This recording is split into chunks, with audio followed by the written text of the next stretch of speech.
Okay, so let me get into part two. If you have a groups of people all over Chicago participating in satanic ritual activity in different parts and leaving these portals open, then you can imagine the residue that has spilled onto these Chicago urban communities.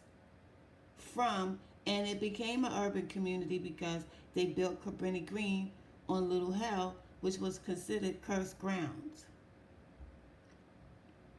Now let's go from Cabrini Green being built on the Little Hell and called and on cursed land. Sorry, y'all, my tongue is tied.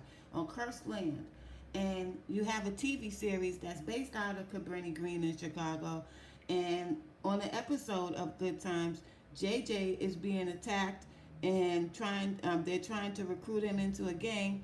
And what was the gang's name called? Satan's Knights. So I'm going to build on that now. You got three factors that's involving satanic activity. You got the policemen warning the establishment over there about the influx of satanic ritual cults. You got the daycare center where they were taking the children and having them participate in nefarious satanic cult activity and molesting them. And you have a TV series that was built on cursed land, and where JJ was being sought after to join a group called the Satan's Knights. Now you fast forward to 2012 and you have this drill music coming up. And right now, as I see now, they call each other demons.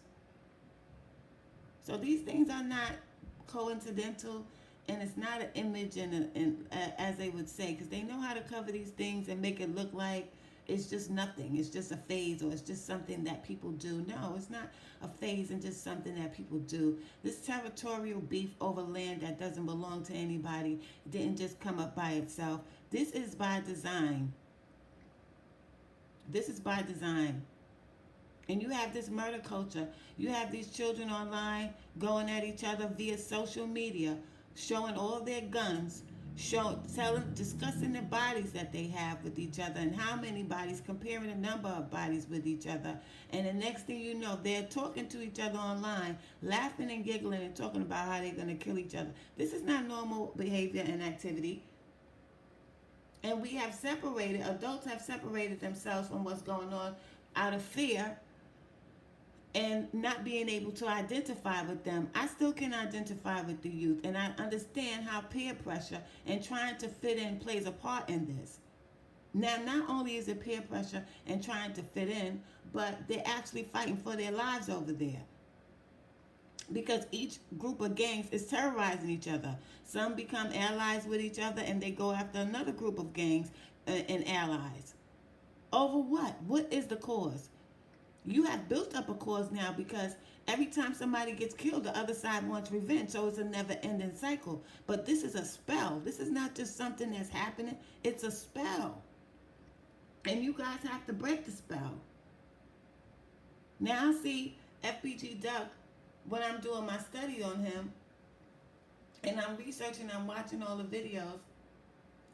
I'm watching when they make their independent music videos for the drill music scene, how when they're being interviewed or making videos, they got 2 or 3 people on standby. Because even in broad daylight, they can get gunned down in the middle of the street, just being seen, just being out there. So they're terrorizing each other. I watched a video where FBG Cash was doing a video, and NUSKI was there, and FYBJ Main was there. A lot of these different people, our gang members, they were all there with each other doing this video, and the cops rolled by. And the cops didn't say anything about them smoking weed and nothing like that. They asked them what they were doing. They told the police that they were making a video. And do you know what the police said to them? The police said, be careful. Be careful. So something's going on there, because it's not that other states are not capable of bringing out guns and shooting each other. It's not allowed. But over there in Chicago, it's allowed. And why is it being allowed? Because there's a vortex over there that you guys may have a connection to use for positive empowerment, but they are detouring that energy and using it for nefarious reasons. They're using that, harnessing that energy and using it to direct it for you guys to kill each other. And you're falling into it and you think the shit is cool and you think it looks good. Now, it used to be clothes will feed your ego and maybe a reputation will feed your ego, but now over there it's death. And you guys have to stop this shit. Because I even saw Duck mention it and said, we are the ones, it starts with us first. Because we're terrorizing, children are dying, being shot, getting caught in the crossfire. Adults are being terrorized by us and our beef that we have with each other.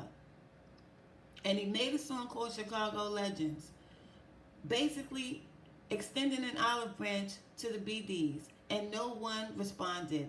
The response was, fuck Chicago Legends. Because you're so busy caught up in your shit, and half the people that's instigating it don't even live in the neighborhood no more. So how selfish is that? They're leaving their own people in the fucking death culture to kill each other over shit that don't is when you in a few more years you'll turn around and look at it and say how stupid you were to even participate in that.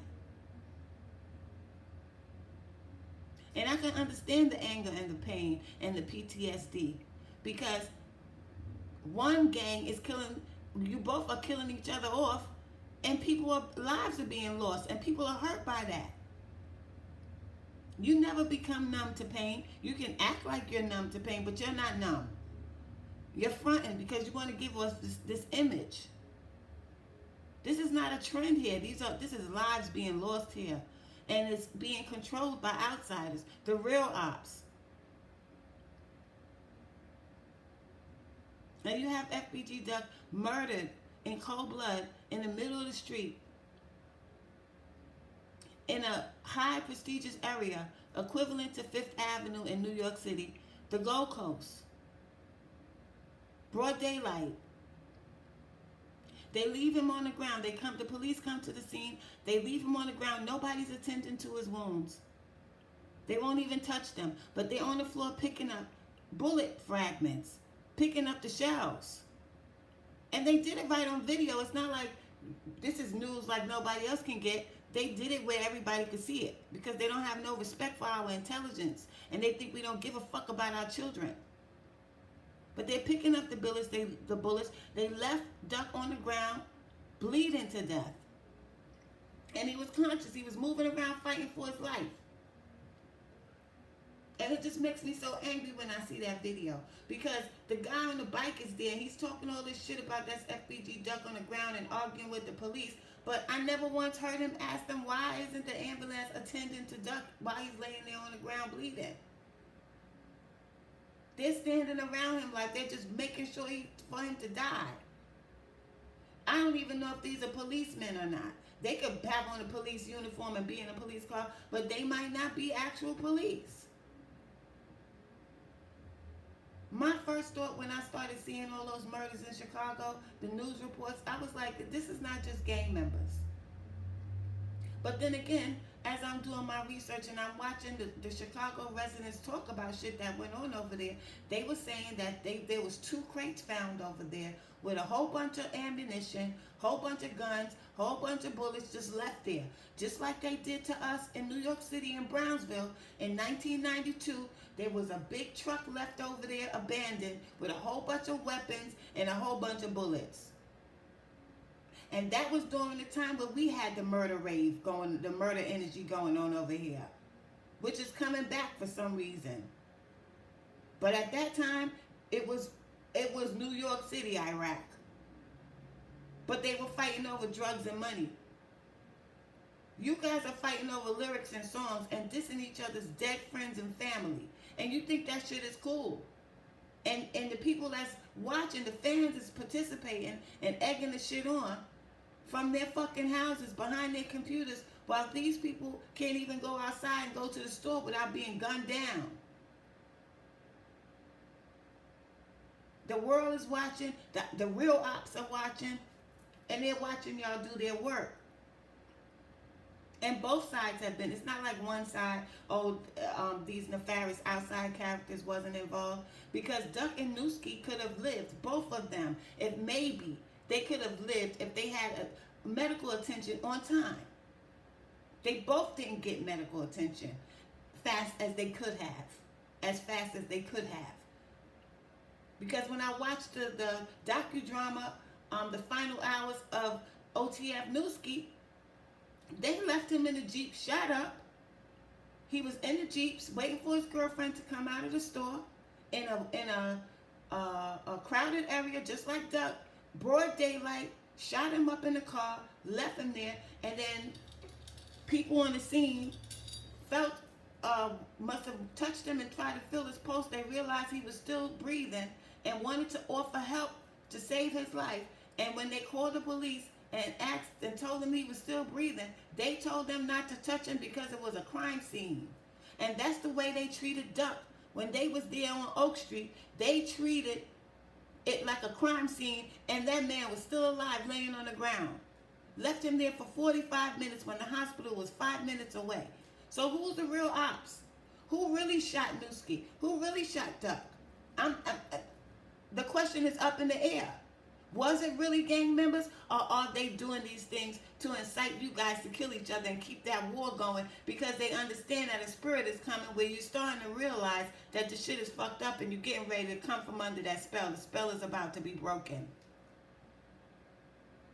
So this is the inner part too, because I have a lot to cover and I don't want to just rush and talk and not, because I want y'all to have a full understanding of what I'm saying. And I also want you to watch someone named King Rob on YouTube. He breaks it down. He really goes in. He's kind of wild. He makes me laugh. But he really tries to go into detail and break these things down. And what he says, 90% of what he's saying is very, very true. So I'll be back with part 3. I got a few things I need to take care of. And I got to think of some more things and write it down so I can make sure I cover it in this video series I'm doing. Breaking down what the spirit is over there. Who is really cultivating this murder death culture over there in Chicago with our children. Peace and love.